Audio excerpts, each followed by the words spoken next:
Cuz podcast, man, off the late night. Y'all already know. When we up, we getting money. When we sleep, we getting money. We just gonna be getting money, money, money, money, money. Thank y'all for tapping into your Cuz podcast, man. Make sure y'all like, subscribe, and drop a comment out of this episode. Listen, man, just busy, busy, busy. But guess what? I ain't forget about y'all because I'm on right now. Thank y'all for tapping in. Roll them J's up, pour them drinks, because we definitely lit tonight on the Yo Cuz podcast. I ain't gonna waste no time. Let's go. People that like to say that those great pilots in those great planes, well, we just ordered 22 more of them, new and improved, that those great pilots didn't do their job. They did their job. At 1 o'clock in the morning with no moon, no light, no nothing. Every single bomb hit its targets. And then, as you know, we shot some incredible things. There's things that nobody else has. Nobody has a military like we have. We shot the Tomahawks from a submarine 200 miles away, and that went on top of it. But every one of those, including the Tomahawks, every one of those weapons and shots hit perfectly. And they said to me, just to put it on the record, they said to me, there are only 2 countries in the entire world that could ever get that stuff out of there because we don't have the equipment and nobody else. They said China and the United States. So I just want to let you know those pilots did an unbelievable job, very dangerous job at 1 o'clock in the morning. Think of it, no moon, no nothing. We had no light, purposely. Streak CRM is built for real estate agents like me. I track leads, manage showings, and close. And every single one of those bombs were right down an air chute in a granite mountain that exploded. And they are unable to get it, even if they wanted to. But we're not going to take a chance, so that's part of the deal. So, sir, are you saying that they agreed to allow the removal of all their enriched uranium? Yeah. Well, they did 2 days ago. They didn't. Okay. They did 2 days ago.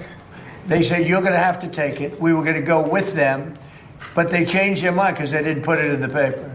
So when they sent us this document that we waited 4 days for, that should have taken 10 minutes to do, look, very simple. We get that. They guarantee no nuclear weapons for a very long period of time, and a couple of other minor things, but they just can't get there. So they agree with us, and then they take it back. But they said to us that it was so badly obliterated, it was the word they actually used, that was my original word, that it got challenged by some of the fake news. But and it wasn't challenged with any knowledge, it was just challenged like they were hoping that this wouldn't have been so successful. No, it was obliterated. We have the greatest military in the world. I built it largely in my first term, and I didn't know I'd be using it quite this much in my second term. But very simply, when they say, does he have a plan? Yeah, I have a plan. The plan is very simple. You know, in war, you have to change, you have to be flexible, you have a lot of plans, but you have to do different plans in different days. But I have a great plan. But the plan is they cannot have a nuclear weapon. And they didn't say that in their letter. Mr. President, the leadership changes that you've talked about in Iran, is this still a leadership that you believe you can negotiate with and ultimately reach a peace? I think so. With? Well, you have 2. You have the moderates and you have the lunatics. And I think the moderates are more respected. The lunatics want to fight till the end. You know, it'll be a very quick fight. But I call them. You have, just like our country, we have lunatics too. I call them lunatics. I call them stupid people too. But in Iran, they have the moderates. They're dying to make a deal, and then you have the lunatics. And I guess they're a little bit afraid of the lunatics, but and why not? The level of ferocity for protest. You know, the people are watching it. They want to go out on the streets. They have no weapons. They have no guns. We thought the Kurds were going to give us weapons, but the Kurds disappointed us. The Kurds take. They have a great reputation in Congress. Congress says, oh, they fight so hard. No, they fight hard when they get paid. So I'm very disappointed in the Kurds. But they were given, I said it wasn't going to work, but I just have to say it. I disagreed with what they did. They gave it. I said, they'll never get there. And I was right. I like to be right. In this case, too bad, but we sent some guns with ammunition, and They were supposed to be delivered, but they kept it. I said they're going to keep it, but what do I know? I've only been doing this a short period of time. What do I know? Go For the ahead. time being, the ceasefire remains in place? What? For the time being, the ceasefire remains in place? You know, it's unbelievably weak. I would say. I would call it the weakest right now. After reading that piece of garbage they sent us, I didn't even finish reading it. They said, I'm not going to waste my time reading it. I would say it's one of the weakest right now. It's on life support. They understand these are all medical people. Dr. Oz, life support is not a good thing. Do you agree? Bad prognostic. I would say the ceasefire is on massive life support, where the doctor walks in and says, sir, your loved one has approximately a 1% chance of living. Yeah. Mr. President, Daniel, Yeah. one of the best reporters in Washington. Thank Go you, ahead. sir. Dr. Oz referenced this a little early. 2 questions on healthcare, if I can. The Council of Economic Advisors released a report saying that the most favored nation drug deals will generate about $529 billion in domestic savings over the next 10 years across all markets. How transformative are these deals? Makes people better. Yeah, it does. How transformative are these deals for millions of Americans? And do you believe that the most favored nation drug deals are the Republicans' golden ticket to the midterms? I think the Republicans should walk away with the midterms. Now, typically, whoever is president, they vote the other way. Nobody knows this. Do we have a psychiatrist in the group? Nobody knows why, because I think we've had the best president. A lot of people have said, even some radical left lunatics have said that we've had the best presidency, the best first year of any president. Look, I stopped 8 wars, got the largest tax cuts in history, the largest regulation cuts in history, all the things we've done, so many, like all of this that we've done. Medically, we've done so much. You know, we did a thing called Right to Try. I stopped 8 at my wars. first, and I could never understand it when I was a civilian, which wasn't so long ago. I haven't been doing it that long, but I always used to marvel at the fact that if they had a great drug and it had to go through the FDA, and the FDA guarded it and said you can't use it. Navam, the #1 rated business travel platform, lets your team book work travel in one place. Flights, hotels. And if a person was terminally ill and the drug was showing great promise, the person's terminally ill, they wouldn't give it to the person because they didn't want to hurt the person. And I said, well, we need something on that. And it was very important to me. And I had no idea it would be so hard to get, but we got it in total. We got it in full. It's called Right to Try. That if you're terminally ill, you have the right to try a drug that has not gone even anywhere near final. If it shows even a little promise. And we've saved thousands of lives. It was very hard to get because the insurance companies didn't want it, the doctors didn't want it, because the doctors didn't want to be blamed. The drug companies didn't want it, because if it didn't work, they didn't want it on their record. So what we did is we said, we're not going to count it on your record. If somebody's terminally ill and they take the drug, it doesn't work, we're not going to count it on your record. We'll have another record, you know, a little smaller one that not a lot of people look at, but we're not going to count it on your record. So Right to Try has been one of the great successes. Again, nobody talks about it. We've saved thousands of lives, Oz. But you know what is maybe even more important? We've learned very quickly that some drugs work and some drugs don't. In other words, some drugs take a person who's terminally ill, and there are numerous cases. And without waiting 7 years, 10 years, by the way, we think we've cut it in half, but you do need a period of time. Without waiting many, many years, we know the drug works because we've taken people that were dead. We had a person given the last rites, gone. The kids are crying and started them on this drug. And the person became better. It works, you know, and some don't work. But you learn really fast. It's called the ultimate test, I think, right? You know, they test all these things. They use animals all over the place. They use everything to test. Person's going to die. So they didn't want it because they didn't want to be sued. You know, the drug companies didn't want to be sued if it didn't work. The country didn't want to be sued. So I got everybody into a room and I said, we're going to do this, but if anybody uses it, they have to sign a document. They sign a very strong document that they're not going to sue the doctor. They're not going to sue the country. They're not going to sue the manufacturer, the pharmaceutical company. They're not going to sue anybody, but we're going to give it a shot. It has been, Right to Try has been so successful. It's been amazing. Nobody talks about it, but everyone knows how successful. Mr. President, there was a young man that we visited on, actually in Los Angeles, who's taking advantage of this program. Katie actually spoke to him by phone. It's from Alabama. That he reached out to you directly, and this is the same program that benefited him. And just to put numbers on the Council of Economic Advisors, it's between 500 and whatever it was, 30 million that you said, and $700 billion in savings. So we estimated $600 billion in total savings, and the impact on the American people, Mr. President, is 1 in 3 Americans leave a drugstore without their medication because they can't afford it.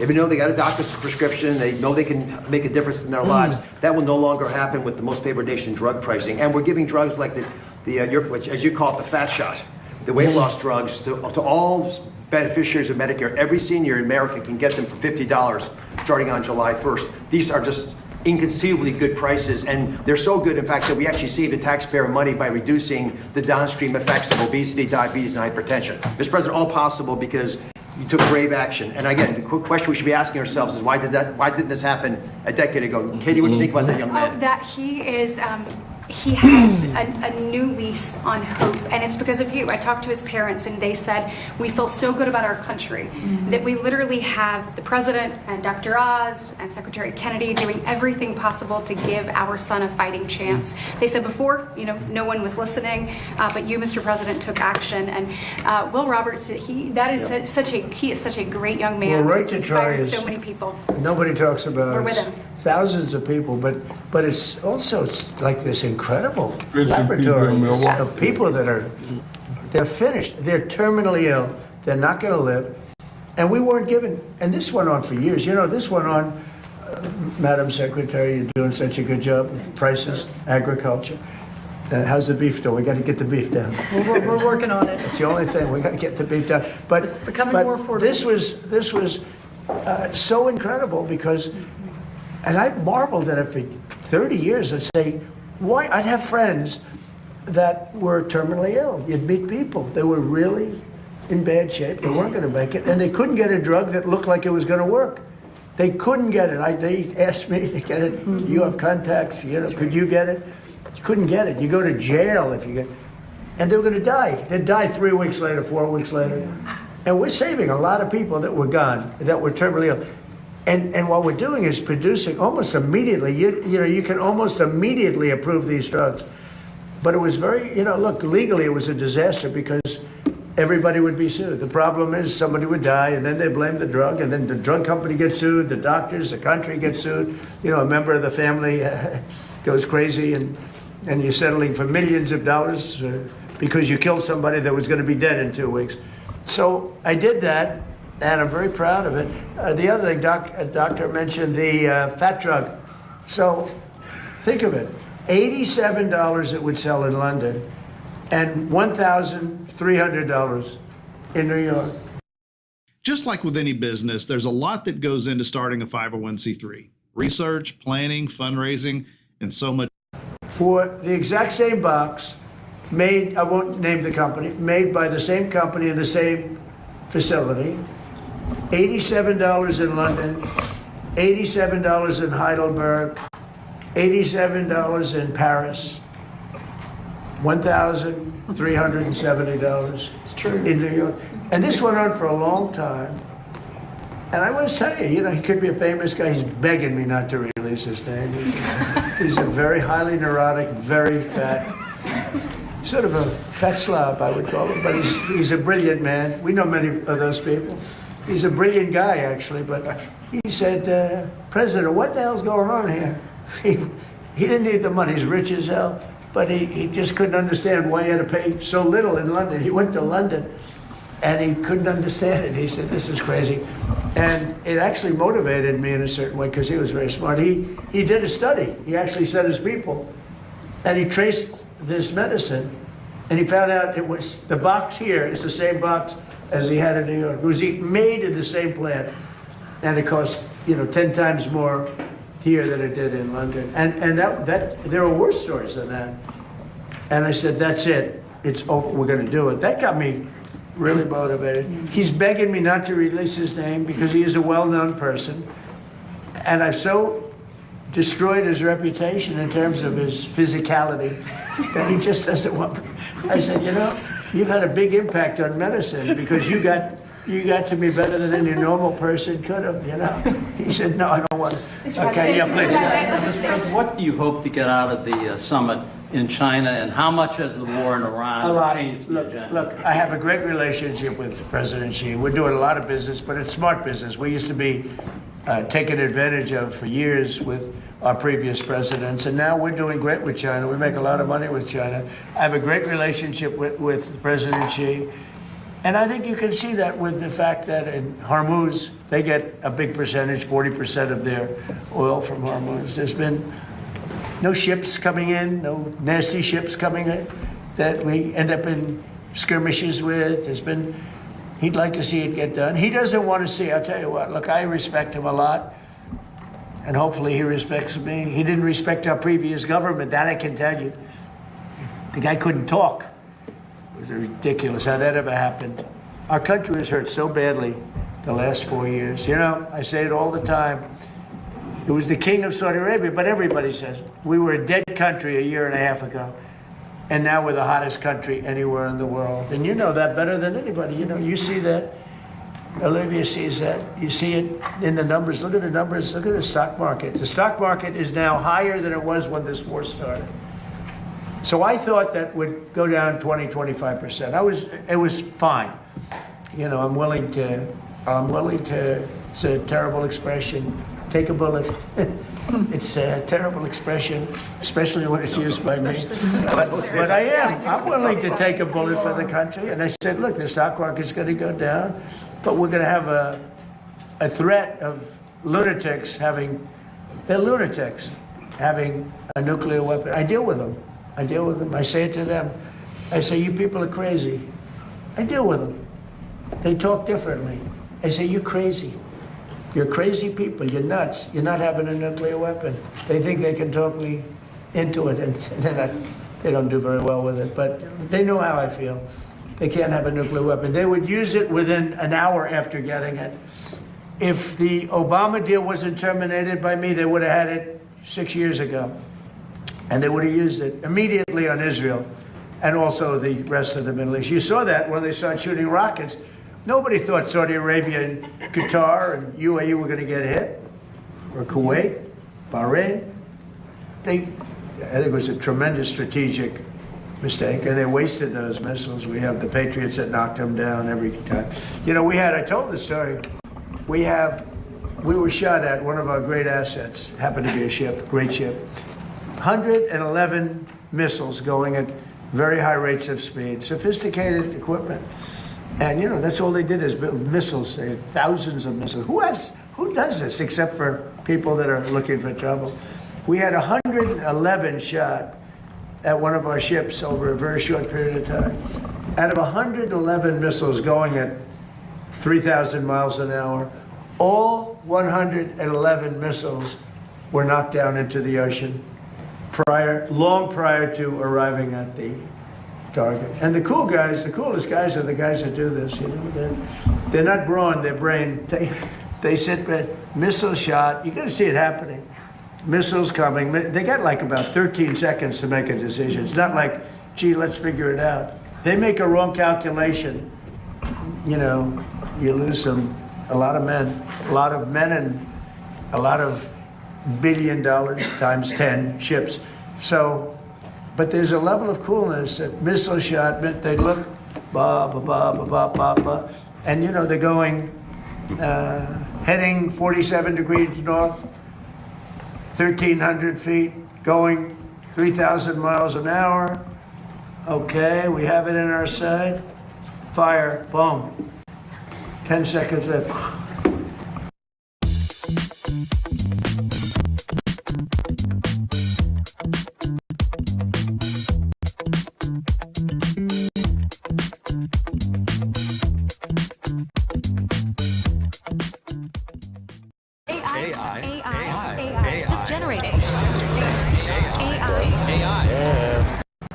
Let me tell you, they need smart people. Mm-hmm. These people are smart. Amazing. And they're so smart that they're cool. You know, under the calculations for some people are very tough. For other people, not so tough. There's, you know, about 1%. There's not too many. There's not too many people around like that. I say, a lot of times I'll call these gunners because they're phenomenal geniuses. You know, where did you go to school? I went to MIT. Where did you go to school? I went to the best schools. Smart. Got to be smart. We have the greatest military in the world. Okay. Mr. President, back to motherhood. Your one big beautiful bill. I like that. Because this is about motherhood, not about the beautiful country of Iran. Go ahead. You'll remain here. Your one big beautiful bill defunded Planned Parenthood for 1 year, but that expires on this July 4th. Would you like Congress to use reconciliation? Well, we're going to see what happens. Congress is now negotiating. We've been very good for the people that want it, for the people that are here, and we'll see how that goes. It's been a very thorny, to put it mildly, it's been a very thorny issue.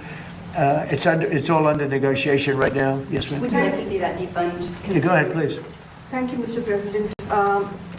What do you think about the handling of the hantavirus by the U.S.? I think fine. Do you regret withdrawing from the WHO, given that? No, I'm glad. So we were paying the World Health Organization $500 million a year. Look, it's a lot of money, but in the overall scope, it's not that much, but it's a lot of money. And we weren't being treated well, and they were making the wrong diagnoses. I was the one that said it came from Wuhan. They didn't say that. They refused to say that because they were totally owned by China.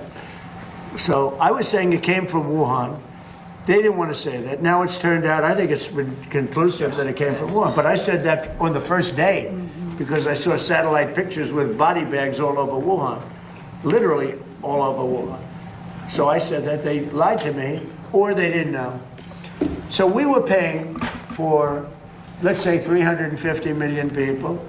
We were paying $500 million a year to the World Health Organization. That's a lot of money. What the hell are they going to do with that kind of money? And China was paying $39 million a year for 1.4 billion people. So I said, you know, you got your story wrong because we should be paying about $10 million, not $500 million. And they were willing to negotiate, but it was so popular when I pulled out. They gave us all wrong information. On COVID, they were totally wrong. And I looked today and I saw the same doctor that was there. He's a good politician. I don't know how the hell he kept his job, but he was there telling us about this. Now, the one thing with this one is that it's much harder to catch. And we've had it for a long, it's been around for a long time. People are very familiar with it. So, you know, I hope it's fine. All I can do is everything that a president can do, which is actually somewhat limited. But it seems like it is not easy to spread. In fact, it's in certain ways very hard to spread. It's been, we've lived with it for years, many years, and we think we're in very good shape. We're very careful. And Nebraska has done a fantastic job. They have a place there that those doctors are unbelievable. Don't you like the Trump? job they've done. Yeah, please. Mr. President, are you going to suspend the federal gas? I know you like Trump. Yeah, I'm going to reduce until the, let me tell you, as soon as this is over with Iran, as soon as it's over, you're going to see gasoline and oil drop like a rock. Going to be dropping down like a rock. I mean, already, look, just on the basis of, you know, things have happened. When it first came about, 20% of the oil came out of Hormuz. That's a lot. But, you know, with time, it's like they go into Texas, they go into Louisiana, they go into Alaska, a lot of Alaska. Alaska's, you know, sort of, it seems like very far away from Asia, but it's actually a relatively short trip by comparison to other locations they have to go to get oil. And they go into Alaska. In fact, our big problem is we're building bigger docking, you know, to fill up. But we have, we've become very big on the filling station. We're a big filling station. And what's happening is, when people heard about losing Hormuz, they said, oh, it's genius. They're finding other locations. And some of those people, I spoke to them, companies and countries, some of those people are going to continue to go to Texas. They like it better. They said it's an extra 45 minutes. They like it better. And it's sort of amazing, you know, it found its way. So a lot of people thought oil would go to $250, $300. It's not. I mean, today it's at less than 100. Think of that. Now, when this ends, you're going to see it drop like a rock. How long You're going to see it drop like a rock. Till it's appropriate, yeah. Till Mr. it's President, it's a small percentage, but it's still money. Mr. President, do you still believe a diplomatic solution is possible with Iran, or do you only have military options left? No, I think it's very possible. Look, I've had to deal with them 4 or 5 times. They change their mind. They're very dishonorable people, the leadership. Don't forget it's the 3rd level. The 1st level is gone. They were unreasonable. The 2nd level is more reasonable. The 3rd level, nobody wants to be president, you know? They say, who wants to be president? There's nobody raises their hand, you know? But they change their mind. I've had that in business many times. The mind changes, you call them. These people that you make a deal and then the next day they send you a document that takes 5 days to get there when it should have been there in 20 minutes. You know, it's a pretty simple document. They will never have a nuclear weapon, yeah? Thank you, sir. I was speaking with Claire Lai this morning. She's the daughter of Jimmy Lai, and she told me that she's been praying and hoping that you'll be the one that brings her dad home. She says of any administration, she thinks you're the one that could do it. You said Jimmy Lai. Jimmy Lai's daughter. And there's another gentleman, a minister, pastor, as you know. I'll bring them both up. I brought it up before. Jimmy Lai I brought it up. The other one I just heard about this morning, actually. And I do bring that up. You know, we've gotten, I don't know if you've been reading John Cole, who's a great lawyer. He was a tobacco lawyer. Great guy. I won't say he's an older guy because he may be offended by that, but he is. He's a little older, and he's a wise man, actually. He made a fortune with the tobacco. He did the first tobacco lawsuit. And he's a great man, and he's brought back hundreds of people out of various Belarus. You know, you read about that. We had, and the leader has been fantastic. But somebody has to ask him. Biden never asked, we asked. And we're getting hundreds of people out of confinement and prisons that shouldn't be there, and hundreds, and many of them aren't even citizens of the United States. Hey, welcome to the show. Welcome to the show. We on the late night tonight, baby. People that are really innocent people, and they're being held captive. Why the America voted for And I bring up. I don't know, bro. Now, Jimmy Lai, he caused a lot of bedlam. I don't know. It's like saying to me, if Comey ever went to jail, would you let him out?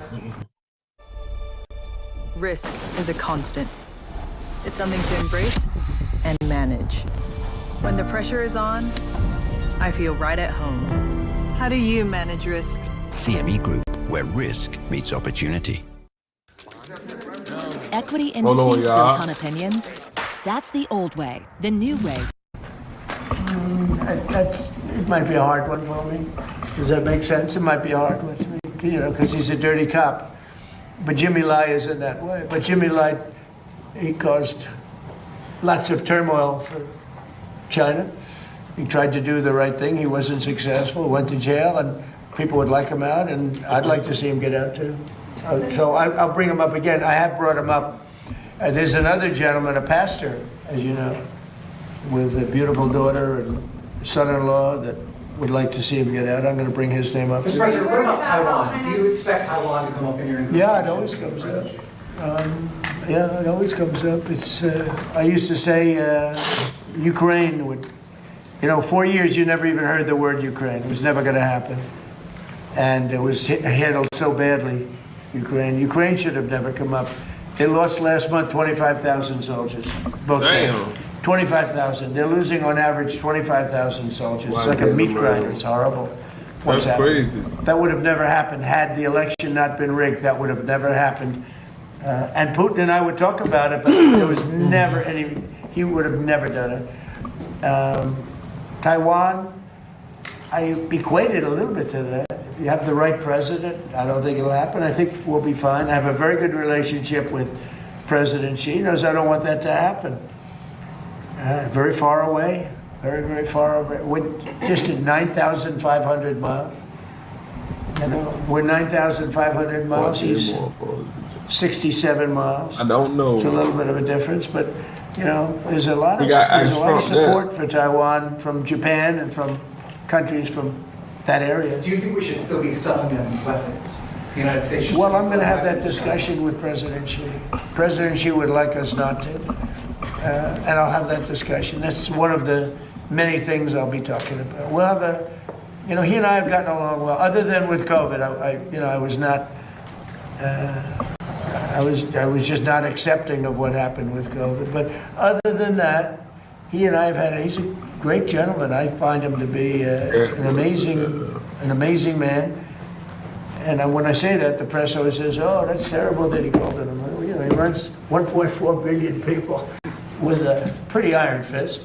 He loves his country. I can tell you that, President Xi. I look forward to being there.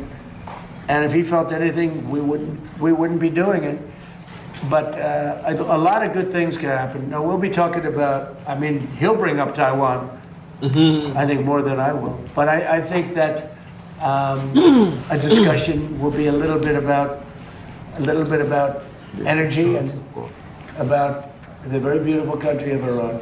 Mr. President, And by the way, Iran is a beautiful country, but it's got people running it now that shouldn't be there, perhaps. Mr. President, just a couple questions. Outside of these amazing benefits from employers for IVF, there are a lot of women out there who either they work part-time or they self-pay for health insurance. Is there an option for cheaper IVF for those women? And what would you like to know?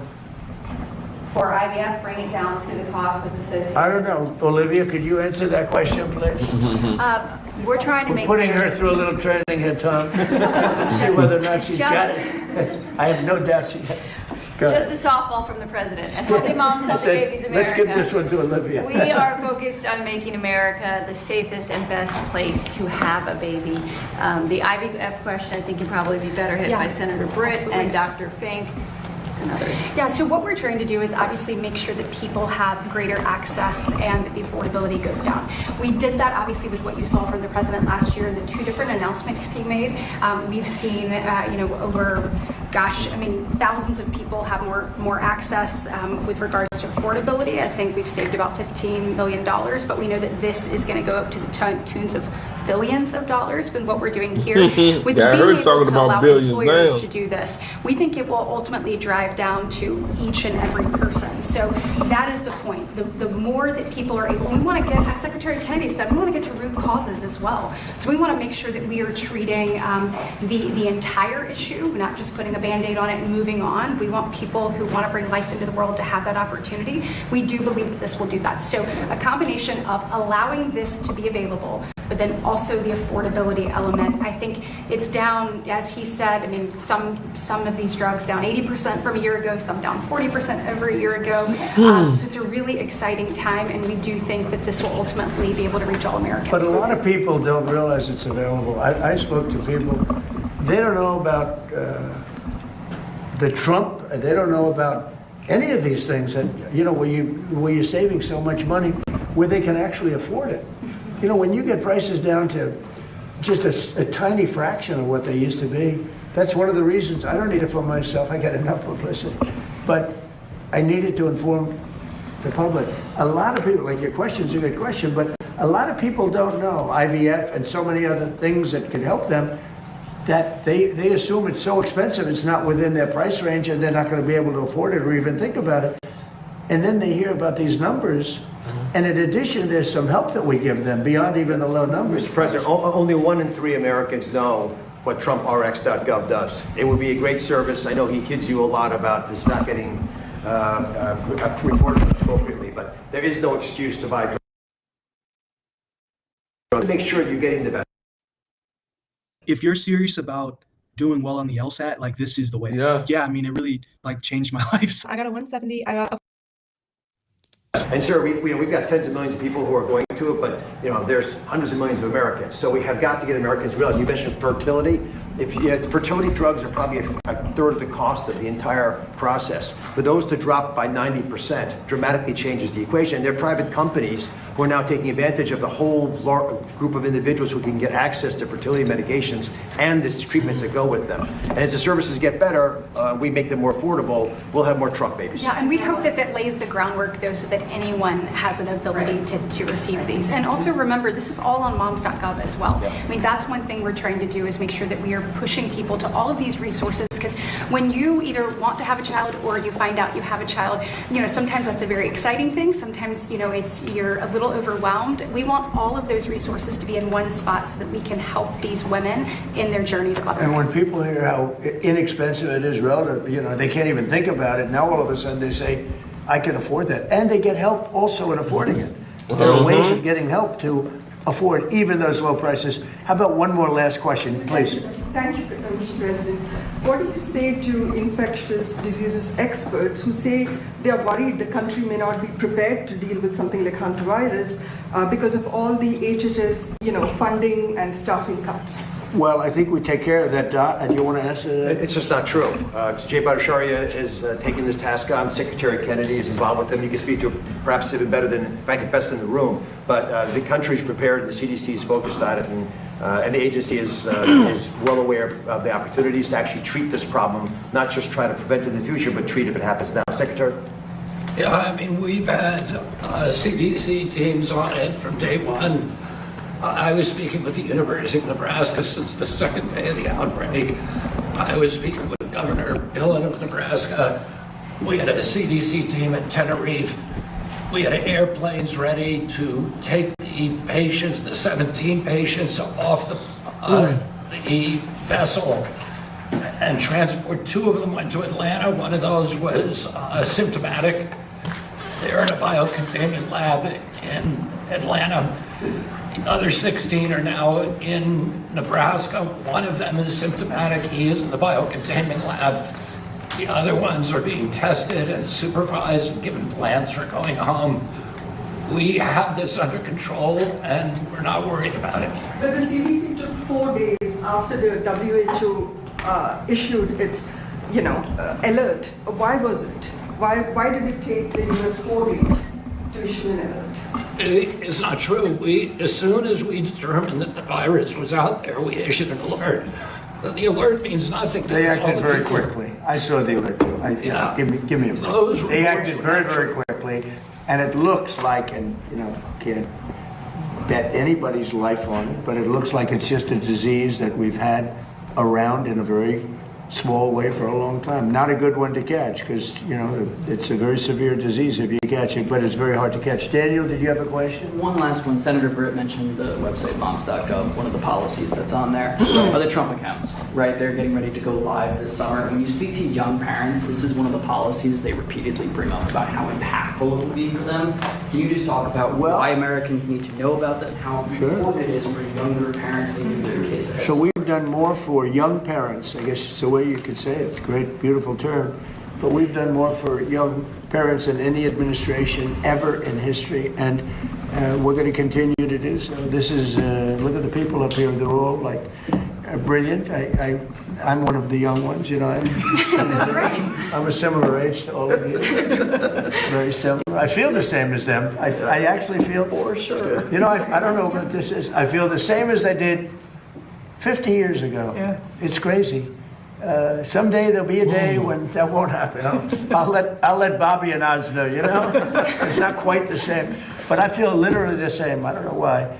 It's not because I eat the best foods. Maybe they are the best foods. Who knows what the best foods are?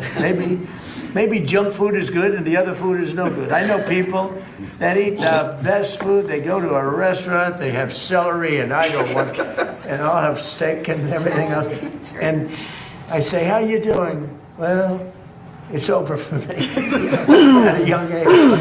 And all they do is watch their, I know many, many people that all they do is watch their weight, their this, their that, and they kick the bucket, and here we are. I feel great. Thank you, Daniel. Thank you very much, everybody. Have a good time. Thank you, guys. Pulitzer Prize winner right here. Thank y'all for tapping in, but y'all already know I'm going to keep it moving. Because I'm going to keep it moving, King. Y'all already know, man. We lit on the Yo Cuz podcast tonight. Can't be stopped. Niggas can't mess with me. I'm too far gone. Let's go. Stopping the massive cheating that's gone on. And so we're going to be signing an executive order. It's, I believe it's foolproof. And maybe it'll be tested, maybe it won't. I think it's very obvious what's said. And I'll ask Will Scharf, who's our attorney, a great talent, a very brilliant young man, and if you could discuss it. And then I'm going to ask Howard Lutnick to say a few words, and then I'm going to sign it, and we'll take a couple of questions. Okay, thank you. Mr. President, as you said, you have in front of you an executive order that deals with a number of issues relating to election integrity. As you've consistently identified, two of the biggest problems we have with election integrity in this country are, one, inaccurate voter rolls that allow ineligible people to vote in various federal and state elections all over the country. And secondarily, you've consistently identified that vote by mail in this country has become rife with fraud. People returning ballots who aren't eligible to return ballots being sent to people who aren't confirmed to be eligible voters. So what this executive order is going to do is, one, we're going to take federal data. We're going to ensure that each state's election officials are provided with a comprehensive view of who the eligible voters in their jurisdiction actually are, allowing them to properly verify that everybody voting in their elections is legally able to vote. And then it orders the Postmaster General and the U.S. Postal Service to take bold new measures to verify that ballots both being sent to people are being sent to people who are eligible to vote, and then the ballots being returned or being properly returned by eligible voters only. And we believe that combined, the measures in this executive order will help secure elections in the future and ensure that the many abuses of our election system in the past aren't repeated in future elections. Right. Howard? So the fundamentals of our democracy are built on voter integrity, right? We all need it. You've said it time and time again. It's a total agreement amongst everybody. So here's the idea. The states, right, run these elections. They will, if they want to use the U.S. mail, U.S. Postal Service, they're going to get a code, a barcode from the U.S. Postal Service, and they're going to put that on the envelope, and we will have one envelope per vote. None of this time where we have no idea, there's no observers to mail, there's no envelopes, there's no certainty. That's all going to go away, and what the president is doing today is he's going to make sure that mail-in ballots are safe, secure, and accurate, and will have a clear distinction. If you voted by mail, you will have it on the envelope. Obviously not on the ballot, but on the envelope. So we will know 1 million mail-in ballots. There'll be 1 million envelopes, and you'll be able to know exactly, correctly, that citizens voted. And this came up with some great legal minds. They looked at the various documents and everything that was going on, because the cheating on mail-in voting is legendary. It's horrible what's going on. And it's very clearly covered, very, very clearly. So I think this will help a lot with elections. We'd like to have voter ID. We'd like to have proof of citizenship, and that'll be another subject for another time. We're working on that. You would think it would be easy. It's a 98% issue for Republicans. It's 86%. The thing just came out, a poll, and it's 86% with Republicans and Democrats, not leaders, because the leaders of the Democrats cheat. And the only people that don't want to do voter ID are people that cheat. There's no other reason for it. Proof of citizenship, they want to be able to cheat. There's no reason. They have all sorts of reasons, excuses, but it's all nonsense. They want to cheat. But the Democrats themselves are very high. It's a very positive, very, very good thing. The Democrat voters, the Democrat leaders, guys like Schumer, who are corrupt, they want to use it for cheating because their policy is so bad with, think of their policy, open borders for everybody, where people pour into our country from countries all over the world. Think of that.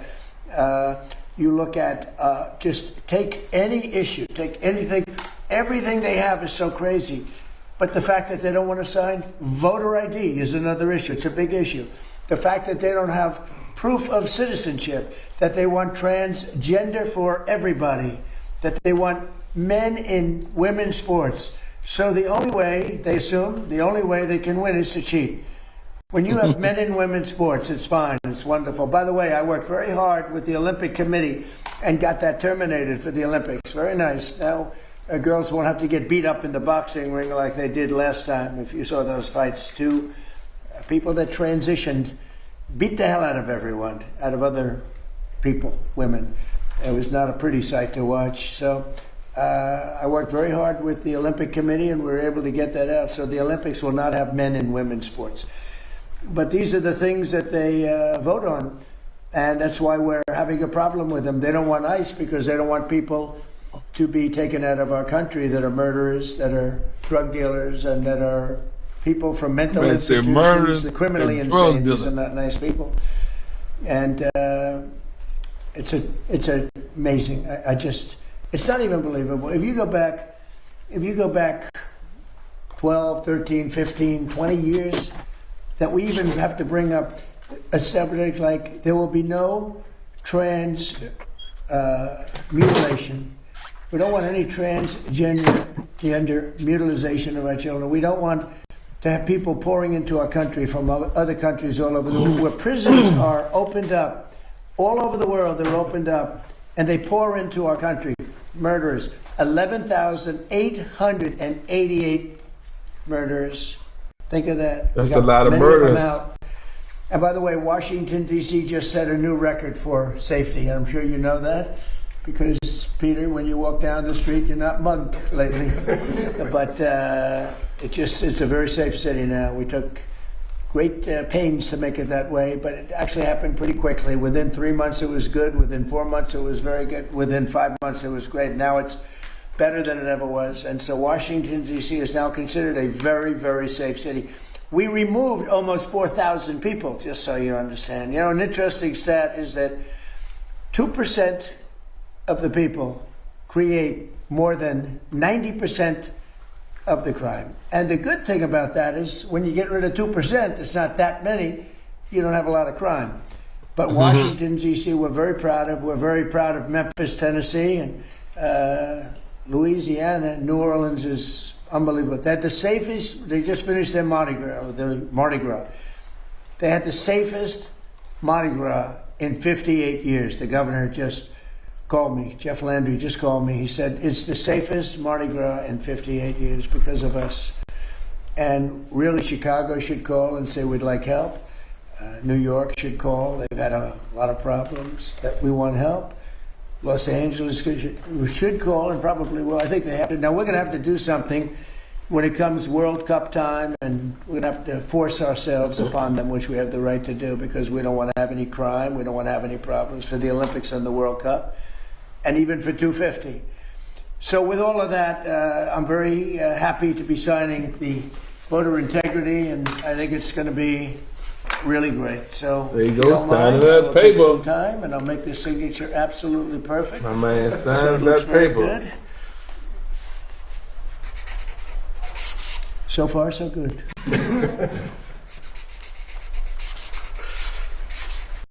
If you're not using a business travel platform like Navan, you're really missing out. Hi, I'm Ellie, and I'm the people.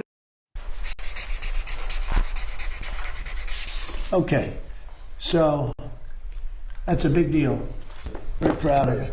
And I don't know how it can be challenged. You'll probably challenge it. There you go. Find a rogue judge. You get a lot of rogue judges. There you go. Very bad people, very bad judges.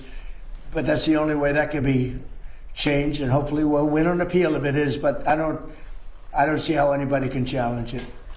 I don't see how they can challenge it. And remember, it's about voter integrity. We want to have honest voting in our country, because if you don't have honest voting, you can't have really a nation, if you want to know the truth. Now, I'll give that to you. Do you have any questions, please? Yes, Mr. President. You have any questions, please? There's issues right now with DHS not being funded. Coast Guard is one of them, which is very important, especially if there are things going on in the Strait of Hormuz and here in our own country. You have the power to transfer control from the Department of Homeland Security to the Navy. Are you considering doing that? No, I have a lot of powers to do things, and we use the powers where appropriate. Sometimes you don't have to use those powers. You know, they're a little severe, and then people accuse me of being a king. You see, the king, this is the new one. They've been trying for a long time, including 4 years where I was out of office watching how badly this country was run. but they've been trying for a long time. You know what they really are doing is they want to have people coming into our country. They want to have open borders. They want to have criminals coming into our country. They want to have people unchecked, unvetted, coming into our country that you can look at them and say, this is not good. And that's what happened. They allowed 25 million people into our country. Many of those people were criminals. Many of them were drug dealers and murderers and people that were let out of mental institutions, prison populations. In some countries, the Congo, almost its entire prison population was allowed to come into the United States of America, the Congo. Many of the countries in South America, they emptied their prisons out into our country. This was under Biden. And nobody can tell me that's a good thing. And yet, they haven't changed their ways, because if they ever took power, they would open up the borders and they would let people pour in and destroy our country. So I have many powers, but I don't have to use them. I mean, only in severe cases. Yeah. Mr. President, thank you. If you were able to sign the executive order to pay the TSA agents, hell yeah, you gonna sign. Why not do the same for FEMA and other agencies within the Department of Homeland Security? Well, FEMA is different, because FEMA, I really believe that it's fine, but I think it's very inefficient. I think, we have smart governors, and one way to tell whether or not they're smart is how well they do. FEMA is a very expensive way of trying to put out a problem. But what I'd rather do is let the states do it and help them financially, but let the states do it. In other words, you'll have a hurricane in Florida, and people will come from Alaska. They haven't been to Florida. By the time they get used to it, I've been a big fan of FEMA. I like to keep it local. I like to see governors and neighboring states help each other, as opposed to FEMA. FEMA is very expensive, and it really doesn't get the job done. North Carolina, they did a terrible job until I became elected a second time, and I went and we had that tremendous water flood. There was a water hurricane, the likes of which nobody has seen. Land areas that never had lakes all of a sudden had lakes that you couldn't even get to it. And actually, we were helped by Elon Musk with the communication, with his great communication system that worked very well. We were very lucky, saved a lot of lives. But no, we got to do things right. And if you don't do them right, we shouldn't do them at all. Thank you, President Trump. After you said today that the Iran war may be ending soon, the stock market closed much higher. Do you have thoughts on that? And also, a judge just ordered you to stop construction of the ballroom. Are you planning to stop? Well, we'll appeal that, but it's not. I don't know. It's basically.